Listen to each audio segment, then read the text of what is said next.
It's election day, and we here at GME are wrapping up some final predictions for you. According to CNN's Electoral College map, Hillary Clinton is currently leading the race. She is still below the 270 electoral votes needed to secure the election, but she does have a lead over Republican nominee Donald Trump. Hillary would need to secure one of the 6 battleground states before the day is over in order to win, while Trump would need to secure all 6 to gain the 270 electoral votes needed for him to win. We're still not sure if the losing candidate will concede. Trump has still not said whether or not he will accept the results of the election. It's going to be a long night of counting votes and watching those battleground states like Florida and North Carolina, but the results should be in by midnight at the latest. That being said, the majority of swing states are on the East Coast, where polls will be closing at 8 p.m. Eastern Time, so we may know sooner who will be the next president of the United States. Sean, I know I sent my absentee ballot a few weeks ago. Are you going home to New Hampshire to vote today? No, I'm actually going to be voting in Massachusetts, New Hampshire, my home state, but as a college student in Massachusetts, I'm going to be able to vote on the 4 ballot issues as well as for president in Mass, which Awesome. is very exciting. Exciting to be doing our civic duty. There's a lot going on in the U.S. and the world outside of the election, so for that, we go to news correspondent Moses Small.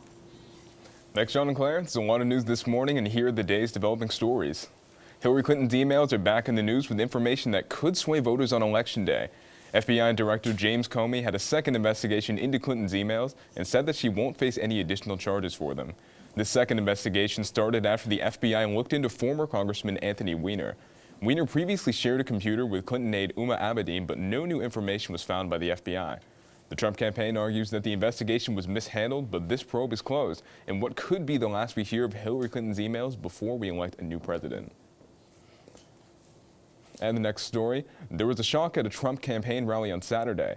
Donald Trump was rushed off stage mid-speech by security in Reno, Nevada, when an audience member shouted that someone had a gun. Secret Service apprehended 33-year-old Austin Kreitz, but found no evidence of a weapon.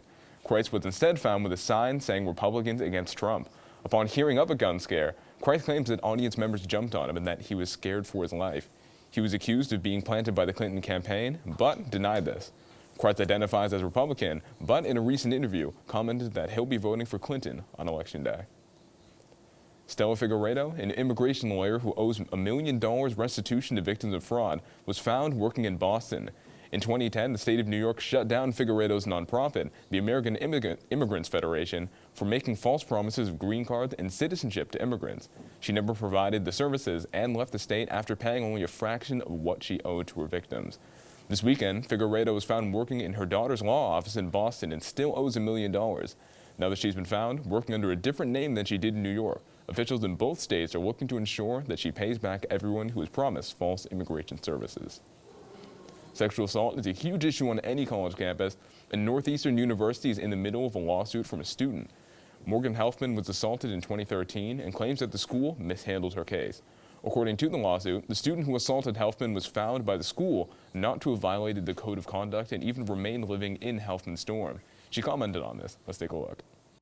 Expectation is when you drink that you'll get hungover the next day, and you maybe wake up with a groggy head. You don't expect to be sexually assaulted, and if that does happen, the school will take care of it.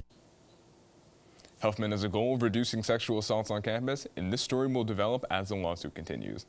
That's it for the news this morning. Back to Sean and Claire at the desk.